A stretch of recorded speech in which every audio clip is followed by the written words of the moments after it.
Audio Jungle.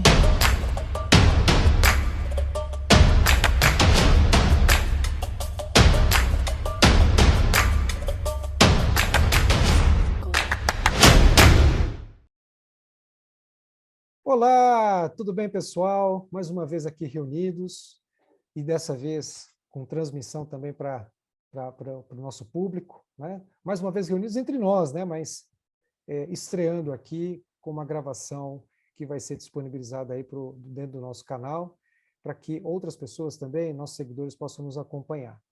E eu queria deixar bem registrado aqui para vocês a minha enorme satisfação de estar aqui com vocês essa noite, dentro do nosso projeto. E rapidamente eu vou passando aí para a gente poder explicar, né? Não tendo aqui o monopólio da palavra, eu vou passando para vocês, para que cada um fale um pouquinho do projeto. Eu vou começar por mim.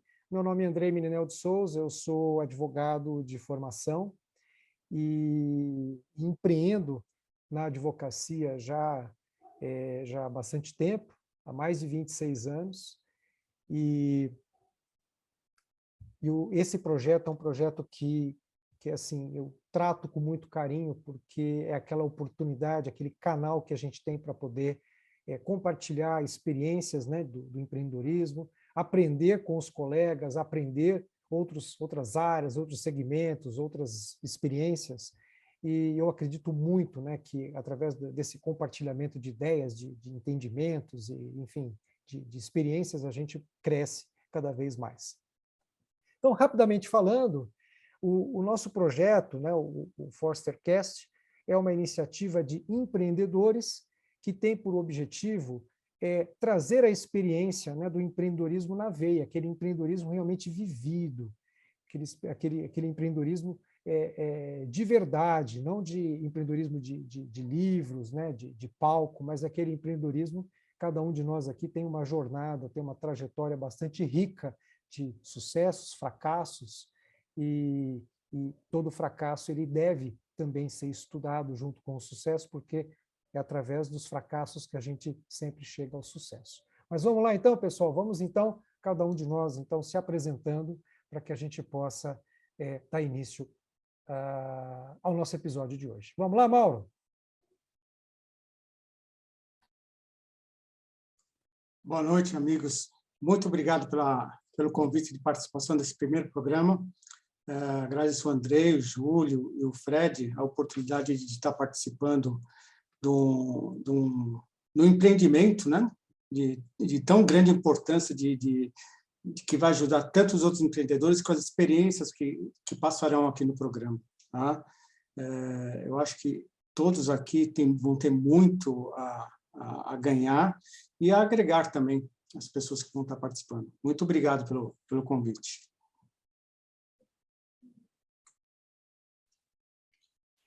Boa noite a todos. Mais uma vez, uma satisfação de estar com vocês, né? Pessoas incríveis, né? E, além de pessoas incríveis, amigos, né? Isso que eu acho que é mais bacana desse projeto, né? E esse projeto é muito simples, né? Eu vou falar um pouquinho de valor, né? Você tem duas maneiras de você ver o valor. Tem uma maneira de ver o valor monetário, que é o agora, né?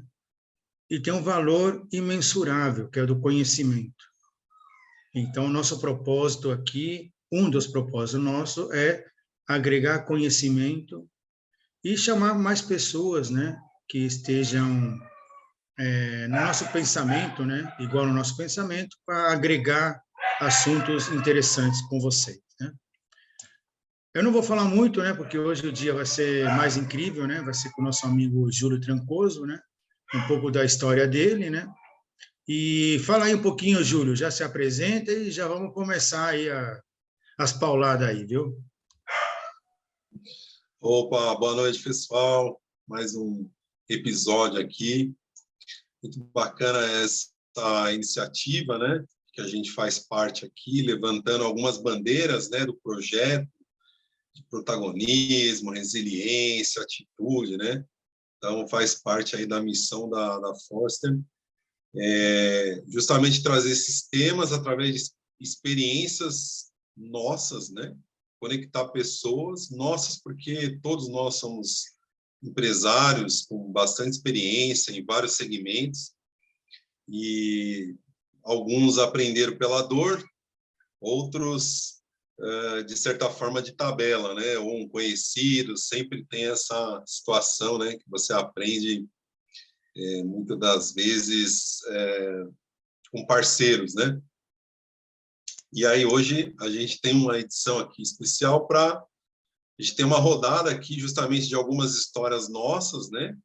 São experiências que servem de insights, aprendizados, erros, e a gente sempre traz alguns temas para os nossos ouvintes se inspirar e aprender como nós já aprendemos e erramos em alguns lugares, tem o benefício de não errar pelos mesmos caminhos, né? Então, isso encurta, pega atalhos no empreendedorismo, da vida, dos negócios, na família e por aí vai.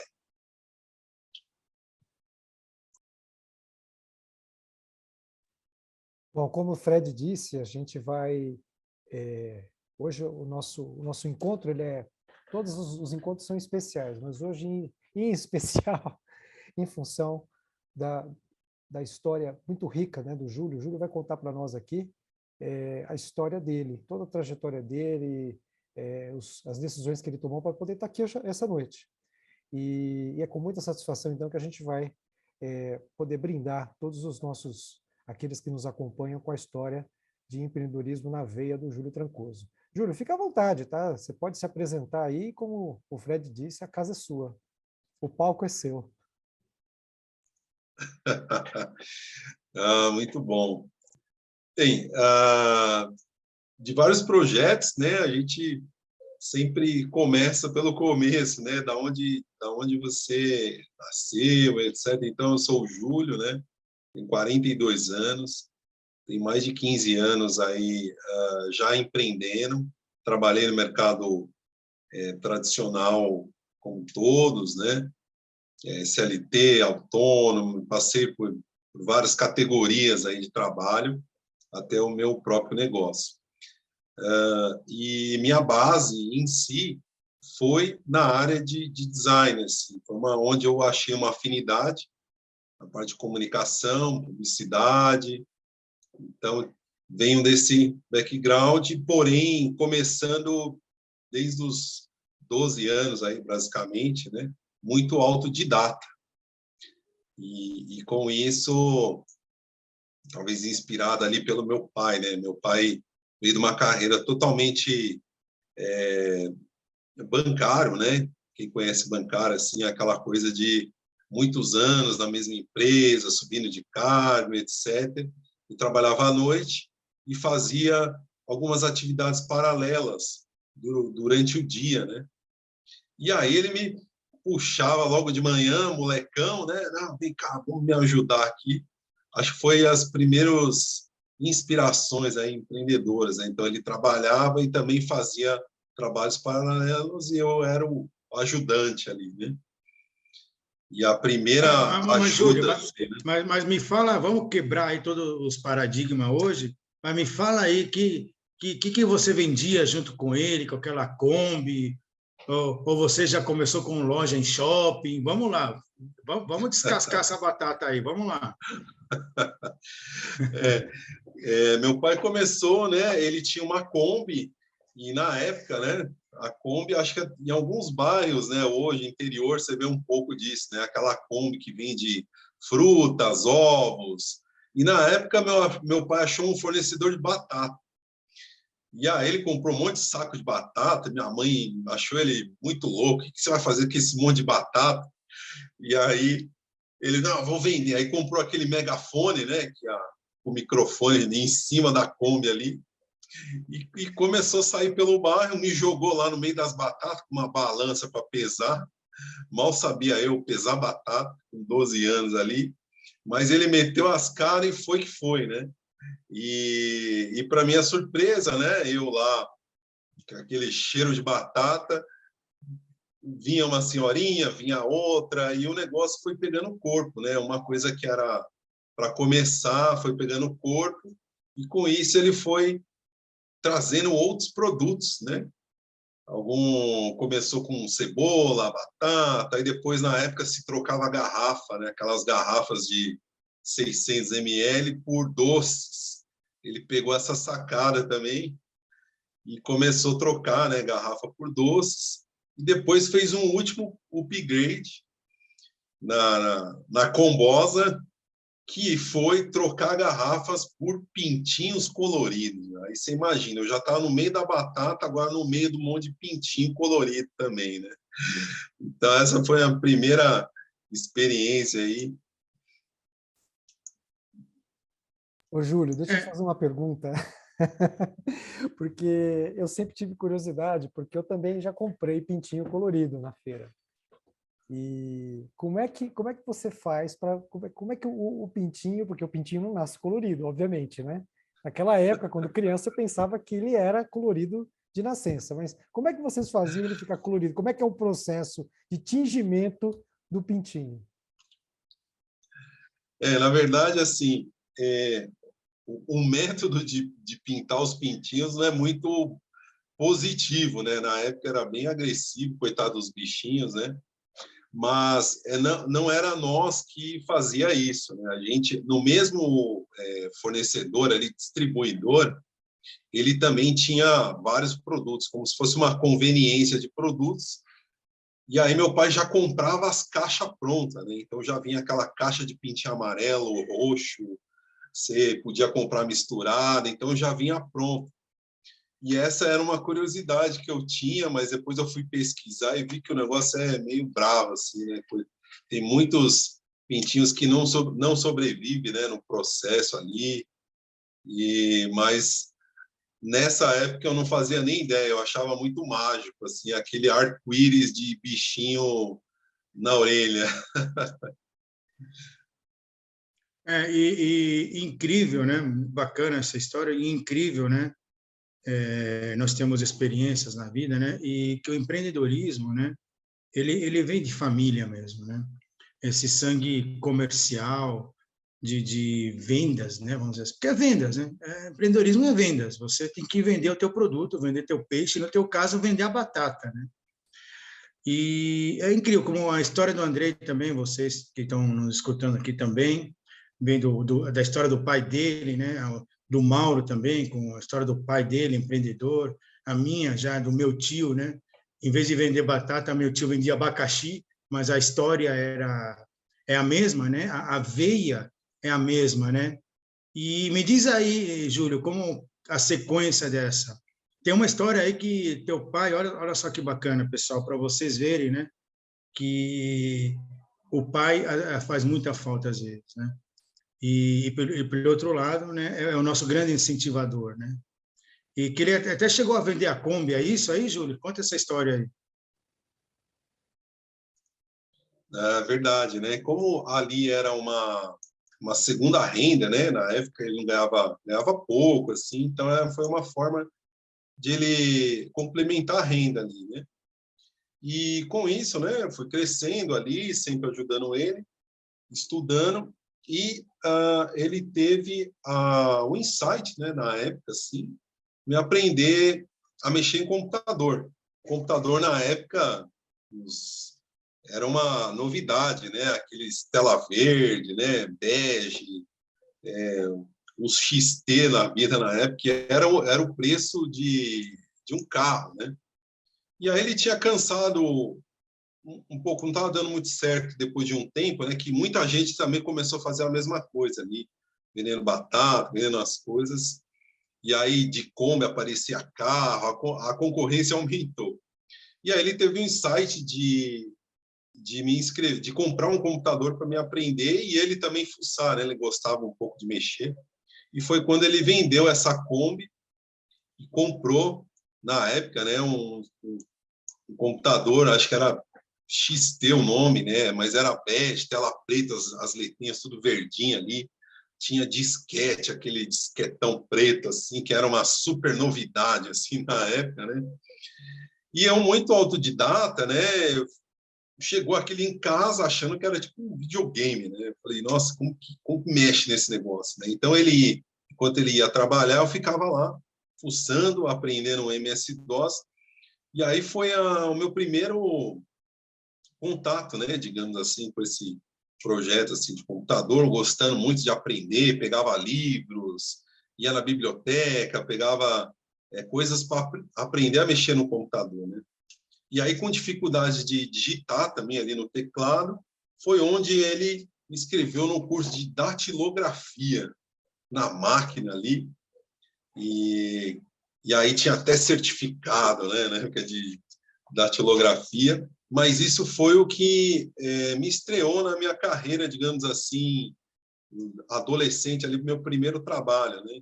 Que uma pessoa, o colega dele ficou sabendo que eu tinha terminado a datilografia, e ele tinha uma empresa que ele precisava mandar mala direta, na época listas amarelas, aquele livro enorme, e tinha que digitar o nome da empresa, endereço, imprimir numa etiquetinha, colar nas malinhas e mandar bala, né? Era o e-mail marketing da época, né? E como eu tinha essa facilidade já de com computador e na digitação, meu primeiro emprego, então, foi um misto, né, de office boy com digitador de mala direta. Acho que nem existe mais. Então, foi meu Acho que primeiro, assim... você era o Digitaboy. Exatamente. Mas continua aí, tá bem bacana aí. Então, Aí aí você, com vamos isso, lá. né, eu já fui, assim, caminhando com as minhas próprias pernas, né? Então, já ganhava um dinheirinho um pouco além do office boy, né? Porque eu já era um cargo duplo, né? Então, comecei a aprender mais coisas no computador, e aí, na época, tinha Paintbrush, né? Como se fosse um programa super gráfico, assim. Comecei a gostar daquilo, e passou, assim, mais alguns anos, né? Cada vez eu fui autodidata, fuçando, pegando livros, e foi quando eu comecei a mexer ali no CorelDRAW, né? Os primeiros Corels ali, acho que eu peguei a versão 4 ou 5 ali, um programa gráfico que você desenhava, e eu achava incrível aquilo, né?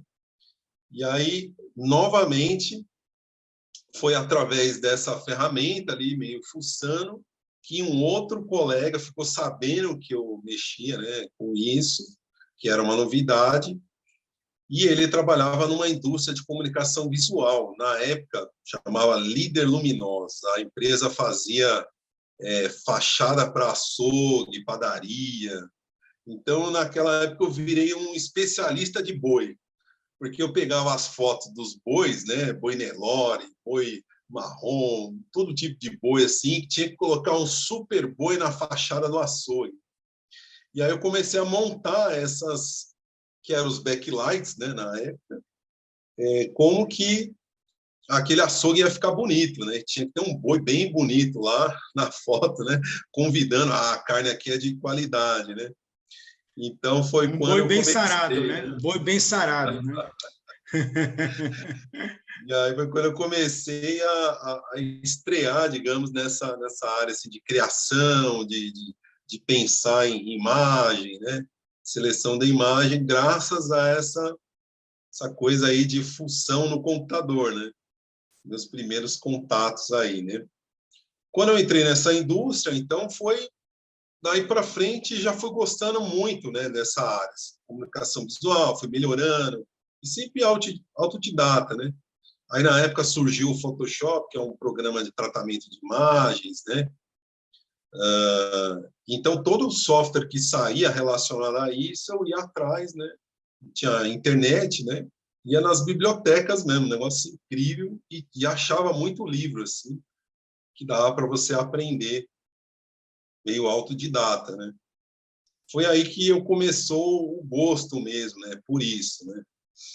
E aí, com isso, peguei bastante experiência, eu já estava com quase 18 para 19 anos aí, já estava conhecendo outras áreas, né? E foi quando eu tive meu primeiro contato, fiquei sabendo, assim, que existia agência, né? Agência de design, agência de publicidade, na época eu não fazia ideia o que era isso.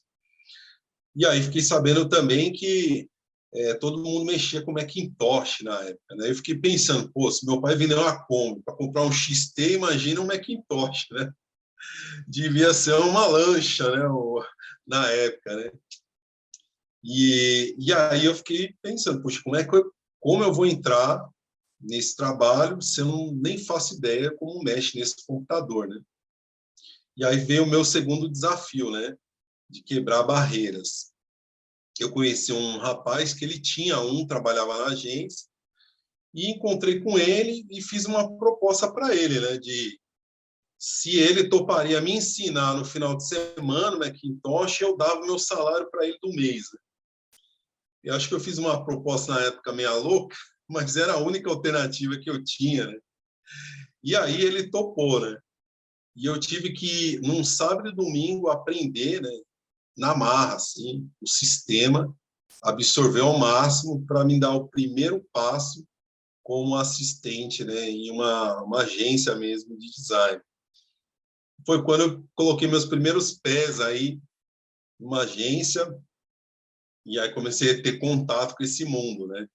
Esse mundo de criação, de design, ali que eu fui conhecer, né, um pouco de embalagem, um pouco de materiais assim promocionais, né, o famoso PDV, né? Então foi meus primeiros passinhos aí, e isso me levou automaticamente, e eu não tinha formação nenhuma, né? Engraçado que eu comecei ao contrário, né? Comecei a trabalhar, aprender ali no dia a dia, e os conhecimentos foram, as pessoas que já trabalhavam lá, todas eram de alto nível, né? Então tinha 2, 3 formações, experiência internacional, e eu estava ali meio peixinho no meio dos tubarões, né? Meio autodidata, batendo a cabeça, aprendendo, muito esforçado, porque era o recurso que eu tinha, né? Não tinha muitas condições ali, né?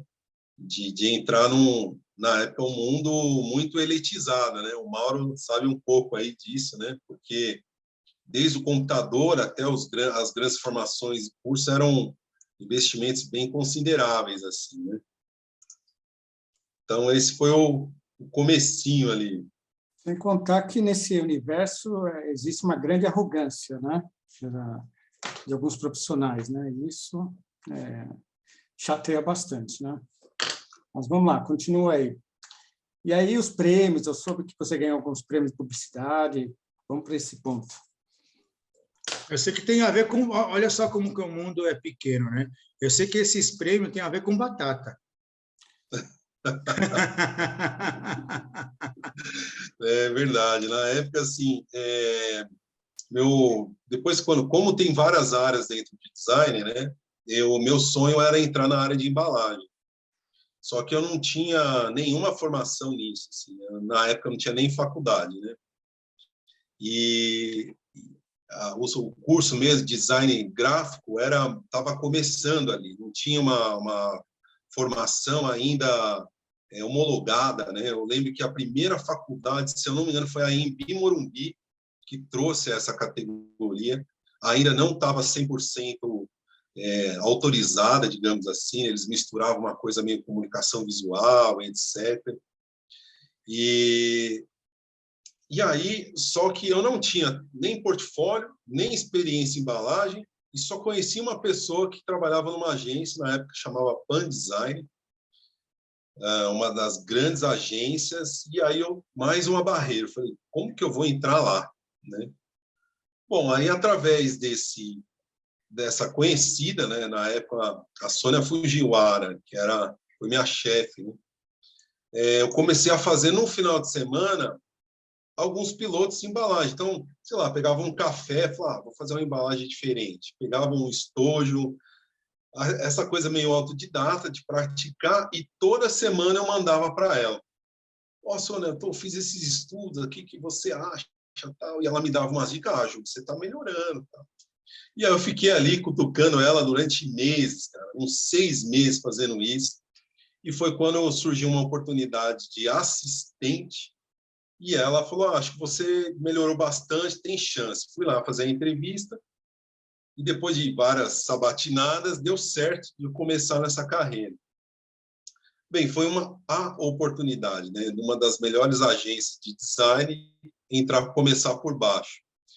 E o que acontece é que eu me dediquei muito ali, né? Então, lá tinha o sistema de pontos, alguma agência não tem, o sistema de ponto dava 6 horas, eu bati o dedo lá e continuava, assim, até 11, 10, meia-noite, 1 hora, porque eu tinha uma grande desvantagem. Eu não tinha bagagem, né, assim, de formação, experiência, então eu estava competindo com pessoas que o nível era muito alto. Então eu tinha que trabalhar mais para alcançar um pouco do nível deles. Só que com isso, apesar de trabalhar bastante, enquanto uma pessoa trabalhava 1 ano, eu tinha trabalhado 3, justamente porque eu ficava dobrando horas, né, e sempre consultando. E isso eu acabei deslanchando muito, né? Então, eu deslanchei muito rápido e ganhei credibilidade para participar de trabalhos importantes na agência. Foi nessa, digamos, grande desafio, né, de tentar sempre alcançar um nível superior ali dos profissionais que trabalhavam comigo, e eu me desafiando, né? Quantas vezes assim, ficava até 5, 4 da manhã, ia para casa, dormia, voltava às 10, assim, né? Porque eram projetos que eu estava me esforçando demais para chegar naquilo, não era o meu métier assim de anos, né? Eu só estava 2 anos, digamos assim, 1 ano e meio na agência, né? Então tinha que ralar muito para encostar um pouquinho ali nas pessoas, né? Só que esse grande esforço me fez participar de projetos importantes, e foi aí quando o Júlio começou a aparecer, né? Que era um menino ali assistente. Aí falou: puxa, você tem jeito, vou te dar uma chance. E fui cutucando. Quando eu fui ver, cara, eu estava participando desses projetos, e foi quando eu comecei a faculdade para começar realmente ter um pouco mais de experiência. Só que aí eu já estava trabalhando, né? Então, a faculdade era só um título, porque no final, quando eu estudava, a galera que me perguntava: puxa, Leo, mas como que é lá na agência, etc., ele, né, basicamente ensinava todo mundo, que eu aprendi na prática ali, né? E com isso, né, depois de mais ou menos uns 3 a 4 anos nesse segmento específico, participando desses projetos especiais, eu tive a chance, assim, devido a ainda, né, continuando trabalhando, assim, bastante, me dedicando bastante, tive a chance de fazer uma das melhores embalagens da época, né, em algumas contas mais importantes, né? Então eles atendiam Nestlé, Bung, e aí era a embalagem desde o leite condensado até achocolatado, batata que o Fred citou, né, como pretzel e etc, né? E em um desses projetos eu desenvolvi uma embalagem para Nestlé. Era uma concorrência com 6 diretores de arte, e cada um fez uma opção, e eu tive a felicidade de o meu projeto foi selecionado, né, pelo Prêmio Nacional de Embalagem no Brasil. Esse prêmio ele é muito importante porque cada agência leva o seu melhor trabalho. No Brasil tem mais de 350 agências. E só que você vê, né? Como eu ainda não era formado, eu não pude receber o prêmio. Quem foi os diretores, né? Então foi o primeiro assim desafio, grande desafio, né? Que ali eu tive assim, depois desse também veio vários outros, né? Tive mais de 5 prêmios assim, né? Em várias categorias de melhor embalagem nacional, melhor design, melhor solução criativa, aí tem várias categorias. Mas esse aí foi um marco, porque um cara simples, sem muita condição, que veio assim de baixo, né, competindo só com tubarões ali, ser premiado, nem poder pegar o prêmio, porque não tinha formação para isso. Então, para mim, foi uma grande lição, assim, que não tem nada impossível, né, cara? Você tem que realmente romper barreiras, acreditar em você, independente do esforço, que é viável, sim, e é possível. Com esses prêmios, me abriu muito o portal, digamos assim, né, para outras agências, outros trabalhos. Então, realmente foi muito marcante essa época, assim, né? Ô, Julião, Deixa eu te perguntar uma coisa. Como eu já trabalhei com publicidade, as pessoas que não têm muito conhecimento, eles têm uma visão como um mundo maravilhoso, né? Meio glamouroso. Mas a gente sabe que é muito estafante, né? Você não tem vida social, você não tem família, né? Você acaba tendo problemas familiares, tal. E isso foi um motivo para você acabar saindo dessa área ou não? Ou ainda você ficou muito tempo? Quantos anos você ficou nessa área de publicidade? Eu fiquei como eu comecei a trabalhar cedo, né? Acho que mais de 15 anos, mais ou menos, né? E realmente, isso é verdade, assim, é uma área muito desgastante, e foi quando eu já tinha alcançado o máximo da carreira, né? Que é o diretor de criação, ele coordena uma série de designers. Nisso eu já estava no mundo de below the line, né? Que é o promocional, que eles chamam, né? Fazem campanhas desde McDonald's, Burger King, essas campanhas promocionais. E ali eu já estava muito estafado, porque aí eu já tinha casei novo, né? Com 22 anos. Já estava também com 2 filhos pequenos, né? Então, o Rafael e a Letícia. Rafael tinha 1 ano, e Letícia tinha acabado de nascer, então, basicamente, essa fase, eu não tive muita oportunidade de curtir a família, né? Era só trabalho. Quando tinha concorrência, né? Era final de semana, até mais tarde, não tinha hora para sair. Então, eu comecei a pensar em outras coisas. Eu falei, poxa, eu precisava ver outras oportunidades, né? Foi aí que nasceu a vontade, assim, de empreender em outra coisa, né? Então, essa estafa, né?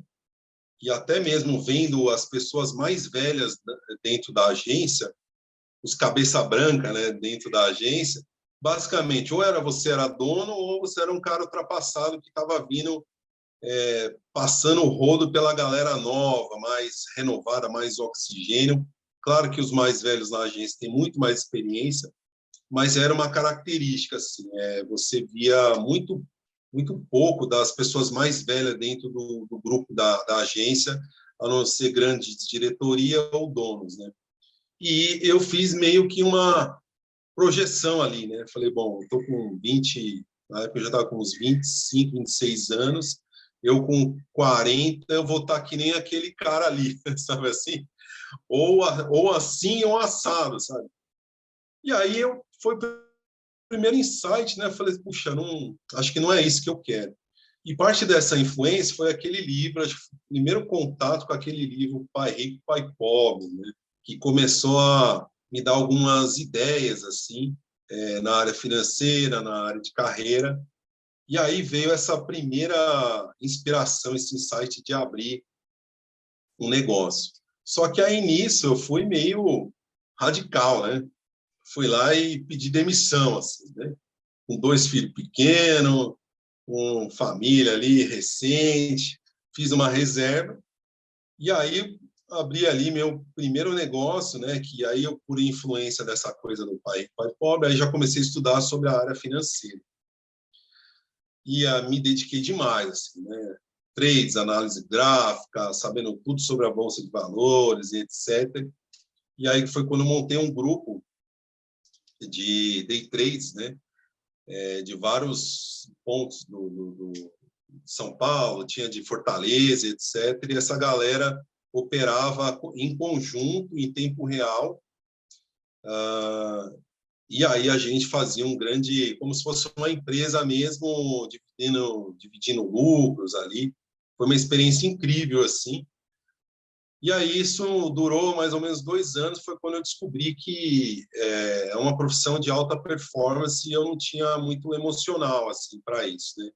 Mesmo fazendo muitos treinamento de psicologia do dinheiro, treinamento de tomar decisões por reflexo, olha, muitos treinamentos, mas realmente ali eu percebi que o day trade, eu operava na época o mini índice, né? E o mini dólar. E aí foi punk, assim, e eu soube a hora de parar. Então, a gente vinha com muitos resultados positivos, e começou a ter resultados negativos e chegou uma hora, eu falei assim, não, até aqui acho que já deu, assim, né? Foi um momento também muito difícil, porque você não se conforma que você não dá certo em algo, né? Então, eu fazia de tudo, assim, me esforçava, treinava, corria de manhã, respirava, meditava, tudo, me preparava completamente para aquilo. E mesmo assim, não dava certo. E eu ficava, assim, inconformado com a minha competência. Eu falei assim, não, mas o que falta para me dar certo nisso? É mais horas de treino? É mais hora de sono? Então, eu fazia de tudo, assim. E não foi o caso, né? Então, a primeira frustração de que esse esforço, essa competência não deu, assim, né? E aí eu resolvi mudar, então, de área, numa área que eu já conhecia, que era o design, né? Já tinha um portfólio muito rico, e abri essa primeira agência de design própria, né? Júlio, Junto com o meu cunhado também. antes de você retomar essa questão, retomar a área do design, você depois, mais tempo depois, você conseguiu descobrir quais foram os fatores que foram determinantes para o insucesso dessa sua carreira na área financeira? Você conseguiu descobrir isso ou você simplesmente virou a página e voltou para o design, que era a sua praia? Então, naquela época, né, eu não tinha muito conhecimento emocional, né? Eu vim ter bem mais velho, né? Depois dos 35 anos, né?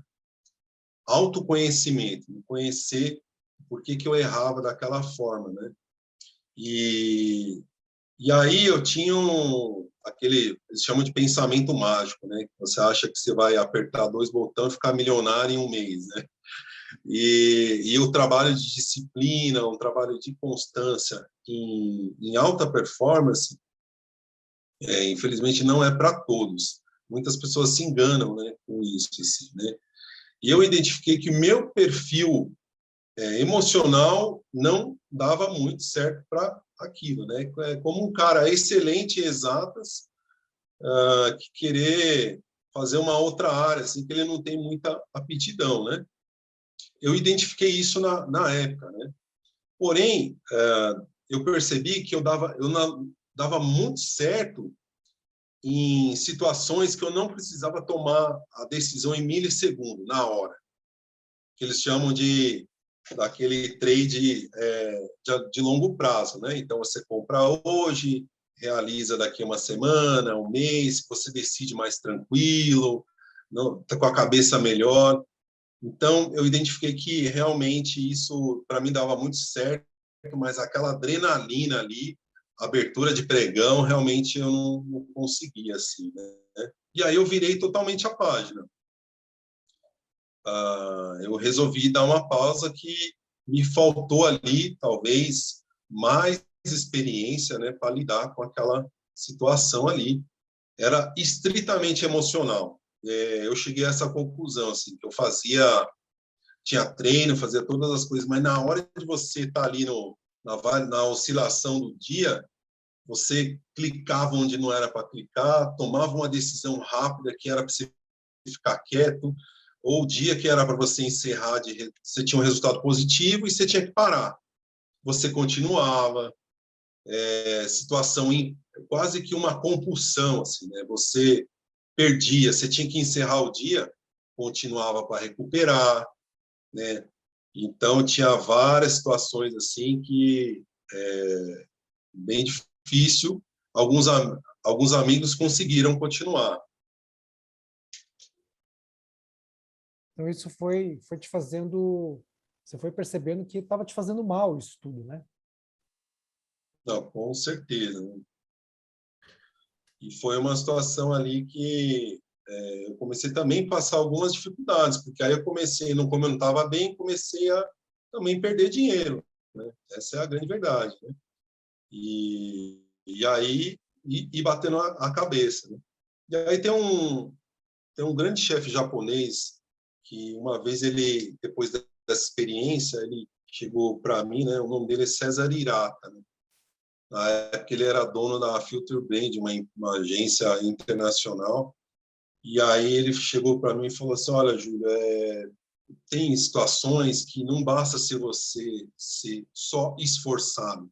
Você está diante de uma pedra muito grande que você pode empurrar, você pode vir com a britadeira, você pode vir que o seu esforço não muda aquela pedra. Você precisa dar um tempo, dar uma volta, ganhar mais experiência, ver outras formas de remover essa pedra.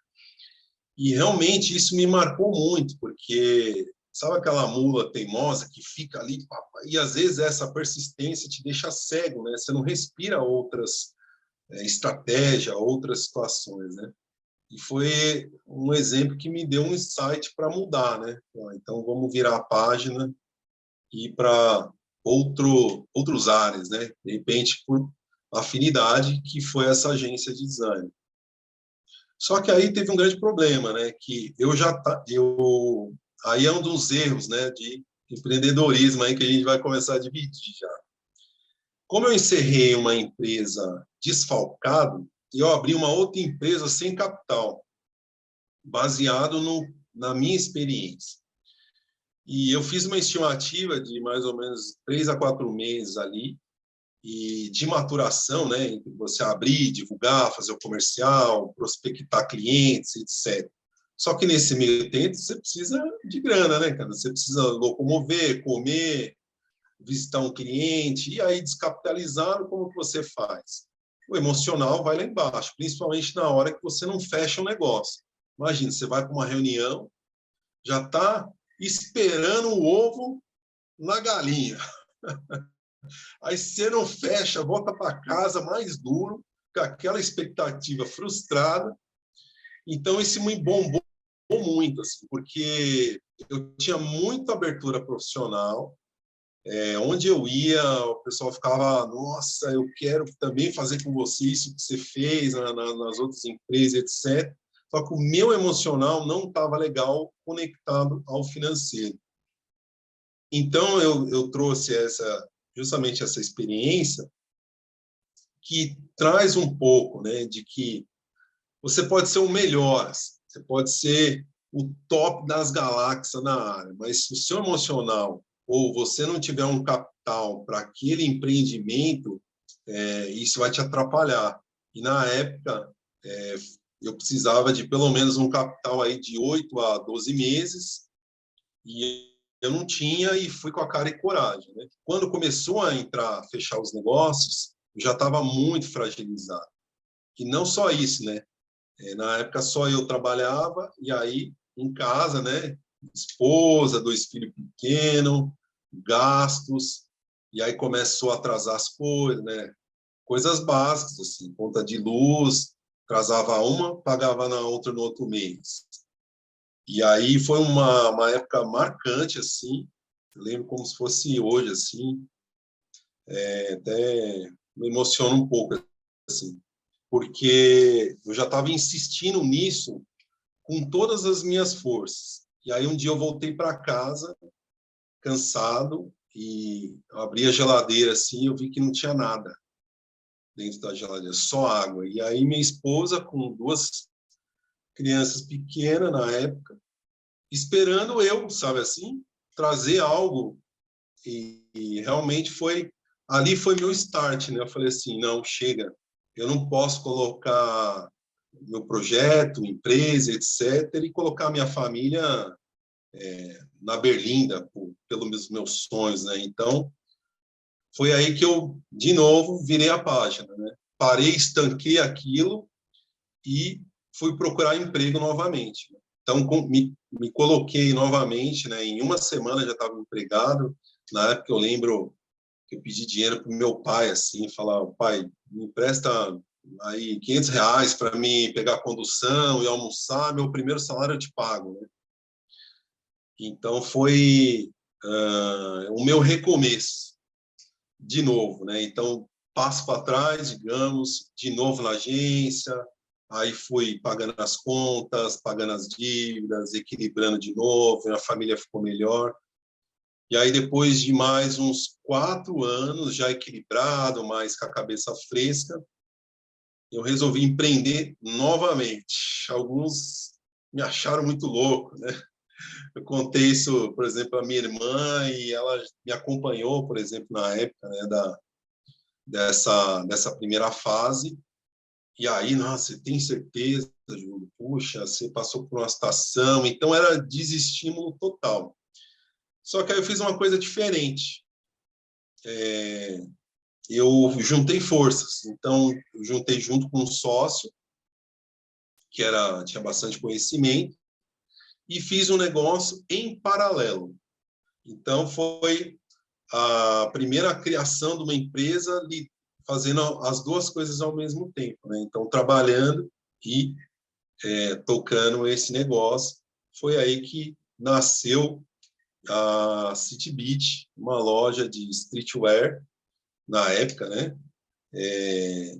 Voltada ao segmento multimarca para jovens, né? Então, foi quando comecei a tocar um negócio em paralelo. Devido a ter um sócio, ficou um pouco mais fácil, porque a gente dividia as tarefas, né? Não ficava só para mim. Mas esse foi o recomeço de novo aí no empreendedorismo, né? Ô, Júlio, e como que foi essa escolha aí desse ramo, né, de streetwear? O teu sócio já sabia um pouco do ramo? Você gostava disso? Porque, ó, vender batata, depois design, agência e agora vender roupa de streetwear, né? Então, é totalmente diferente mesmo, né? Os ramos, assim, né? Dá para ver, né, porque você é uma pessoa guerrida, né? Que um empreendedor já tem a dor no nome, né? A gente sempre fala nas nossas reuniões, né? E a gente aprende com os nossos erros, isso não tenho dúvida, porque a gente fala, o empreendedor ele aprende ou no amor ou na dor, e é 99,99 na dor. Isso, não tenha dúvida disso, né? E como que você começou essa City Beach? Porque é uma coisa nova, um campo novo, né? Totalmente novo, né? Você andava de skate, como que era a sua vida aí social? Você, né? Fazia uns zerinhos aí no parque, como que era? Como que surgiu essa área aí tua? Bacana. Realmente eu gostava de skate, né? Eu andava de long, né? Mas durante algumas passagens em agência, eu trabalhei bastante com um pouco de moda também. E, de certa forma, leve, né? Mas participei e me identifiquei bastante, né? E aí, esse sócio, ele também tinha bastante conhecimento, né? E confesso, assim, que foi uma decisão muito arriscada, porque eu cometi um equívoco, né? Um erro, digamos assim. Uma das coisas muito importantes, assim, né? Quando você escolhe um sócio, você realmente tem que conhecer essa pessoa. Ela tem que bater com você nas suas ideias, nos seus sonhos, nas afinidades, na integridade, né? E eu não tinha muita experiência nisso, né? Nessa seleção, nessa conexão, né? Nesse mastermind de pessoas, né? Eu estava meio na empolgação, meio juntou o útil ao agradável, né? O investimento ali, tudo, né? O negócio tinha um grande potencial. Então, digamos assim, que eu como se fosse se alavancar, né? Uma oportunidade, né? E para minha surpresa, assim, inicialmente as coisas foram indo bem, né? A gente, então, ele tinha bastante experiência nessa questão, assim, aonde comprar e aonde vender. Na questão de shopping, né? Era uma primeira loja em shopping, então era algo, assim, muito arriscado. Os contratos de shoppings, assim, eles se assina e deixa sua alma do lado da caneta, assim, basicamente, né? Porque são aluguéis muito altos, tem questão de luva, né? Do ponto, uma amarração contratual que, se você dá certo, é muito alto. Você tem que ter, já logo no começo, assim, você tem que já ter uma margem muito boa para cobrir esses gastos, né? Mas como o shopping estava abrindo na época, ele facilitou muito para quem estava começando. Então, deu várias carências, aluguéis reduzidos nos primeiros 8 meses, isenção de luva durante alguns anos, o contrato era de 4 anos, então auxiliou muito, porque era do interesse do shopping também, encher de lojistas que não era só a loja âncora, tipo C&A, Renner, né? Os grandes magazines, né? Era também incentivar e trazer pessoas ali que pudessem trazer algumas coisas diferentes. E na época não tinha nenhuma loja nesse segmento. Então foi um atrativo. Bem, nessa questão assim eu sempre fui muito dedicado, né? Então o que eu não manjava de streetwear, eu em 6 meses estava sabendo de tudo, né? E aí acabei ultrapassando o meu sócio, então, porque eu cuidava da parte financeira, o planejamento da empresa, parte administrativa. Então, eu comecei a destrinchar no detalhe, né?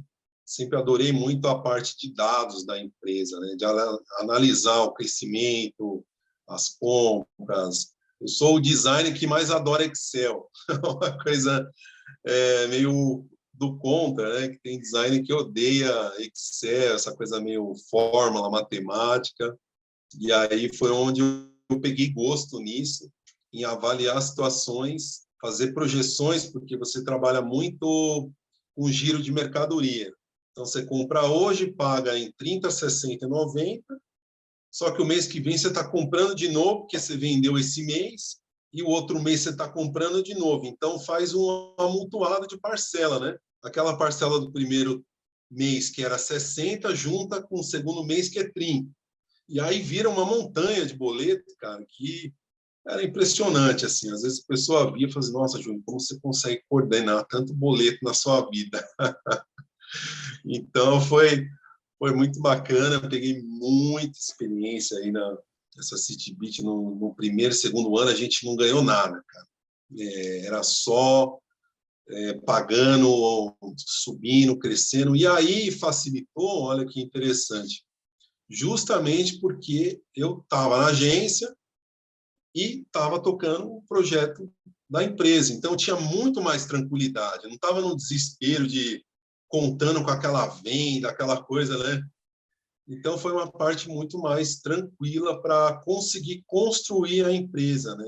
E principalmente esse comecinho aí, que é mais doloroso, né?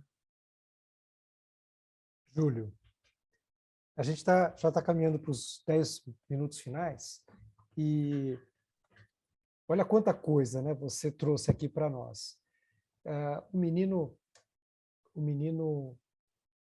recém-saído da infância, né, entrando na adolescência já, trabalhando com o pai, desenvolvendo aí os pilares do empreendedorismo, que é aquilo que a gente costuma dizer, né, que é aquele desejo de crescer, desejo de vencer, aquela vontade, aquela fome, né, de fazer as coisas acontecerem junto com o pai. E na venda das batatas, depois trocando, ampliando o mix, é o pintinho colorido. Então, olha que coisa linda, né? Porque você vivenciou tudo aquilo, né? Quer dizer, as coisas do início, do zero. Isso traz para a gente uma riqueza, né, de conhecimento muito grande. Outro ponto que eu chamo a atenção aqui na sua trajetória, né, dentro desse desejo de vencer, né, o autodidatismo, né, aquela vontade de você aprender. E aqui eu traço um adendo aqui para mostrar o seguinte, que tem muita gente que leva uma vida muito passiva, né? Mas por que você não faz tal coisa? Mas não tem um curso, não tem isso, não tem aquilo. Quando você tomou a decisão de explorar essa área, não tinha um curso formal. Você mesmo disse que mais tarde o que apareceu mais próximo do que você estava fazendo era no Anhembi Morumbi. Mas se você e os outros profissionais da área fossem esperar a formalização de um curso específico, quanto tempo, né? Quanto tempo vocês não estariam esperando? Então, vocês realmente criaram essa universidade. Vocês criaram isso, é a universidade do ralar, no dia a dia. Então, esse ponto eu chamo a atenção também. Você fala também de um outro ponto extremamente importante, que você atribuiu ao insucesso da sua trajetória no ramo financeiro, que é o equilíbrio emocional. O emotivo é tudo dentro de um plano seja ele de empreendedorismo ou de intraempreendedorismo, porque se você não tiver equilíbrio emocional, você também não para em emprego nenhum. Você tem que se transformar num expert em saber gerenciar suas emoções. E, por fim, a escolha de pessoas certas, né, na formação de um time, que é a escolha dos sócios, a escolha com quem você vai trabalhar, porque o negócio ele pode, eu considero você uma pessoa extremamente equilibrada, né? E até me causou espanto, você disse que a causa do seu insucesso foi justamente a falta do equilíbrio emocional. E aqui a gente chega à conclusão do seguinte, né, pelo menos as minhas conclusões, aí a gente vai passar para os demais, é que o que é ter sucesso, né, no empreendedorismo? É só fazer dinheiro, fazer caixa? A sua trajetória mostra que não, porque ainda que vocês, dentro do projeto de vocês tivessem feito muito dinheiro, e vocês fizeram muito dinheiro, né, mas tinha alguma coisa que estava faltando. Então, assim, o ensinamento, o insight que a gente tira da sua história, pelo menos para mim, né, o que me tocou nessa noite, foi o seguinte, que para você realmente ter êxito num projeto, você precisa de vários pilares, né? Você precisa estar bem com a sua mente, você precisa estar bem com o seu time, você precisa estar bem com você mesmo, você precisa estar bem com a sua família, porque não adianta nada, a empresa está bombando, o projeto está bombando, e a sua família em frangalhos em casa. Então, você precisa encontrar, né, um plano bem-sucedido, é aquele que você consegue o equilíbrio entre as finanças, né, a sua atividade profissional, você tem que estar fazendo aquilo que está te dando prazer, porque senão vai chegar um ponto que você vai entrar em crise. A família tem que estar comprada dentro do projeto junto com você, porque senão as coisas não andam. Então, o empreendedorismo é uma somatória de todos esses valores, porque senão, se você tiver uma perna dessa que não está andando, meu amigo, né, a roda da vida, né? Se você tiver uma perninha que não está quadrada, a roda não vai andar. Então, parabéns aí, Júlio, pela sua trajetória. Eu sei que tem outros projetos, né, tão grandiosos quanto esses, né, muitos projetos que hoje talvez não dê tempo para contar, mas, cara, a história que você contou para nós, né, e a cada vez que eu já conheci uma parte dela, mas a cada vez a gente consegue aprender um dado novo. Então, gratidão aí pela sua trajetória, que eu hoje saí daqui um pouco mais conhecedor de empreendedorismo que quando a gente começou a nossa reunião. Ô, Júlio, só para... Puta, Andrei, você escreveu muito bem, né? Muito feliz com as suas palavras, né? É muito bacana. O Júlio é uma pessoa incrível, né? Foi um grande amigo, né? E o legal é que todos nós viemos, né, da geração de valor, né? Das embaixadas da geração de valor, né? Então, às vezes, as pessoas elas procuram o valor em outro lugar. É incrível, né? Por isso que as coisas são assim, né? Nada é por acaso, sabe? Os afins, eles se encontram, né? E esses pilares que você falou, Andrei, do Júlio, de empreendedorismo, o equilíbrio emocional, a família, cara, isso aí é tudo. Às vezes a gente procura o bilhete premiado, vamos dizer assim, né? Ganhando a Mega Sena, mas a gente já ganhou faz muito tempo. Isso aí vem de nossos pais, né? A gente já ganhou muito, a gente já ganhou, a gente é ganhador, a gente tem que ter muita gratidão nesse mundo, né? E, Júlio, para fechar um pouquinho aqui, hoje, com toda essa trajetória tua, né? Me fala aí em 32 segundos aí. Hoje você chegou aonde? Em que ponto você está na sua vida empreendedora? Que tipo de empresa? Você está com um Jurassic Park? Você está com Aquaman, Aquashow? O que você está fazendo aí da vida? Bom, foram muitas empresas, resumindo aqui, né? Quem sabe tenha uma sessão 2 aí, né, para contar uma outra parte.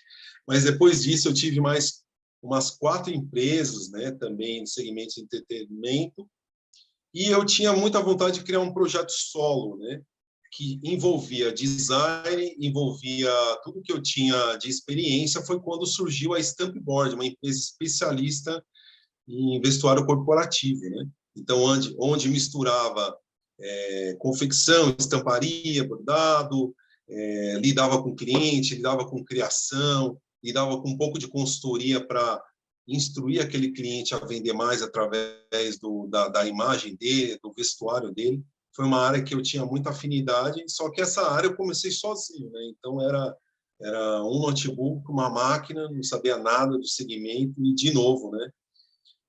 Eu comecei eu mesmo e daqui a pouco a equipe foi crescendo, 2 pessoas, 3, 7 pessoas, 10 pessoas, várias lojas, várias máquinas, e o negócio foi crescendo. E hoje, justamente, eu estou numa fase, em todos esses elementos que o Andrei citou, né? Equilíbrio emocional, cautela, calma. Eu estou conseguindo hoje já há 5 anos nessa empresa Stampboard, que hoje, graças a Deus, é um sucesso. E foi uma empresa que nasceu também com um grande desafio, porque nessa época mais ou menos uns 7 a 8 anos, eu me separei, né? Você vê que teve um impacto também, algumas histórias. E ali eu fiz uma grande decisão, um projeto de vida, que era eu mesmo cuidar dos meus 2 filhos. Então, eles começaram. Então, eu empreendia e cuidava deles em casa, sozinho, né? Foi uma barra. E foi mais uma história de empreender pai e mãe, né? Então, Empreender a empreendi em família, casa, né? exatamente. Então, eu me desafiei em equilibrar essas áreas, não foi fácil, né? Mas também cresci bastante nessa parte familiar. Então, hoje, atuo na Stampboard, essa empresa, né, que é o meu xodó. Hoje, eu só estou com essa empresa, também decidi focar nisso, né? Então, é isso aí. Eu queria só fazer uma observação. Você disse assim, eu comecei sem conhecimento do segmento. Eu queria fazer uma ressalva aqui, né? O conhecimento total, né? Porque a Stampboard, eu atribuo hoje, eu conhecendo a sua história, né, que é um somatório de toda a sua trajetória. Então, o que tem de know-how dentro da Stampboard, ela não tem 5 anos de história, ela tem 42 anos de história, porque é o resultado de toda uma vida. Então, hoje você está conseguindo imprimir, né? E hoje a Stampboard, quando você olha a empresa, né, é como uma árvore, né? Você vê ali os troncos, os frutos, tudo, né? Mas por trás de tudo isso tem um intangível que está debaixo da terra ali, né? Que são as raízes, né? A parte espiritual da coisa, onde você tem toda a sua alma, sabe, o seu suor, suas lágrimas, todos os seus fracassos e todos os seus sucessos ali, né? Todos como junto com a terra, o adubo ali, a semente, tem muita coisa ali, viu, Júlio? Então, parabéns aí pela sua trajetória e, bom, você sabe que eu sou seu fã e a cada dia a gente vai aprendendo mais um com o outro e isso que faz a vida valer mais a pena, a gente aprender e compartilhar com os amigos. Deixa eu comentar uma coisa aqui. Parabéns, Júlio, que você está mostrando, né? Você mostrou, e pouco que eu te conheço, né? Que você carrega um grande pilar, não só do empreendedorismo, mas como da vida do ser humano, que é a resiliência, né? Resiliência, persistência, né? Isso faz total diferença. Faz total diferença. O que você contou aqui, pelo que eu conheço, foi 50% da sua história, porque você também já passou por muitas ainda, né? E faz pouco tempo. Covid, todas essas coisas, né? E com certeza vai ter uma continuação aqui desse papo, né? Mas o Andrei, o Fred, eu conheço o Júlio, né? A gente teve até pouco tempo juntos aqui numa reuniãozinha, mostrou que é um top de pessoa, né? Uma pessoa boa, humana, inteligente, divertida, né? Por tudo que passou, ele está aí de pé, né? E a gente só tem que dar o parabéns para ele, né? Obrigado, Júlio. É isso aí. Eu que agradeço essa oportunidade, né, da gente dividir essa espera. Espero que tenha inspirado aí muitos empreendedores, quem está começando ou quem já está aí pela metade.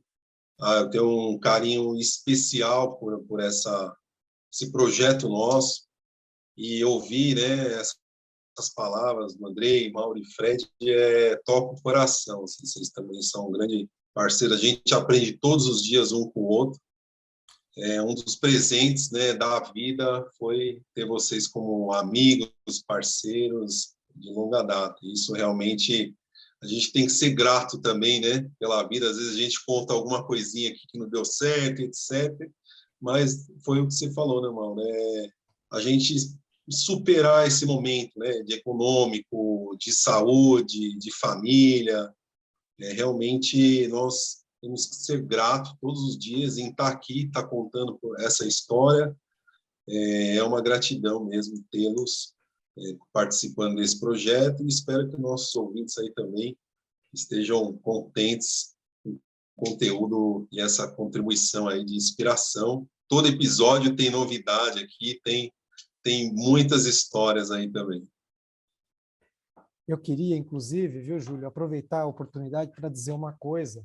Para vocês que sabem certamente disso que eu vou dizer, mas eu direciono agora para você que está nos assistindo, que está começando a empreender ou que pensa e sonha em empreender, e principalmente para você que olha a vida de grandes empreendedores de sucesso, e você se olha e às vezes você se compara, né, com grandes empreendedores, principalmente aqueles que têm muito sucesso, e por alguma razão você se coloca lá embaixo, sabe? Você se compara com grandes empreendedores de sucesso e você se julga um lixo por não ter alcançado os resultados que aquele grande empreendedor alcançou.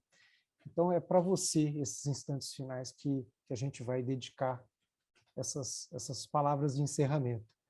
Cara, empreender é vida, é viver. E não existe uma vida, a vida não é linear. Tá? Aquele empreendedor, por mais sucesso que ele tenha, ele passou por diversas situações de estresse, diversas situações de, às vezes, doença, de perdas muitas vezes irreparáveis, sabe? Aquela coisa pesada mesmo, difícil. Mas o que faz realmente um empreendedor ser diferente é porque ele não desiste, ele vai. Ele é como a água, sabe? Tem um obstáculo aqui, ele dá um jeito, ele, sabe? Esse ensinamento que o japonês, o Hirata, passou para o Júlio, né? Exatamente é isso que faz o empreendedor ser diferente. Ele é um cara inquieto, inconformado, ele não se amolda naqueles modelos pré-estabelecidos. Então, aqui no nosso projeto, a gente vai mostrar também o lado das dificuldades do empreendedor. A gente não vai só mostrar, e certamente a gente vai a história do Júlio, a gente vai continuar ela em outra oportunidade, porque nós vamos mostrar todo o sucesso, porque hoje foi importante, porque assim, para mostrar para vocês que o empreendedor tem os seus caminhos difíceis também. Tá? O empreendedor é feito de carne e osso e também passa pelas mesmas vicissitudes que você está passando aí, às vezes, na sua vida. Então, é importante a gente registrar isso. Pessoal, empreender é viver. E vida, meu amigo, vida é altos e baixos mesmo, faz parte. Se você assiste até uma comédia romântica, né, tem aquela parte que está tudo legal, daqui a pouco o casal acontece, começa, desmorona tudo, aí o cara, a menina tem que voltar de novo, reconquistar aquilo. A vida é exatamente isso, é por isso que as comédias românticas fazem tanto sucesso. Por ele Uma e tantos outros filmes, né?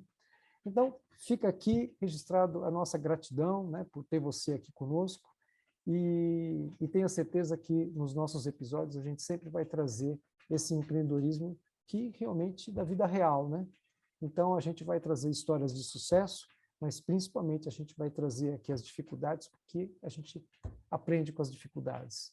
E é através das dificuldades dos empreendedores que a gente aprende a não percorrer os mesmos caminhos. Então, atenção nos insights. Olha, o Júlio trouxe muito caminho aqui para a gente não incorrer nos mesmos erros. E errar faz parte, mas se a gente for possível, a gente pegar as dicas de quem já errou para não incorrer no mesmo caminho, faz toda a diferença. Pessoal, até a próxima. Tudo de bom para vocês e tamo junto. Então, fiquem atentos aí para o próximo episódio.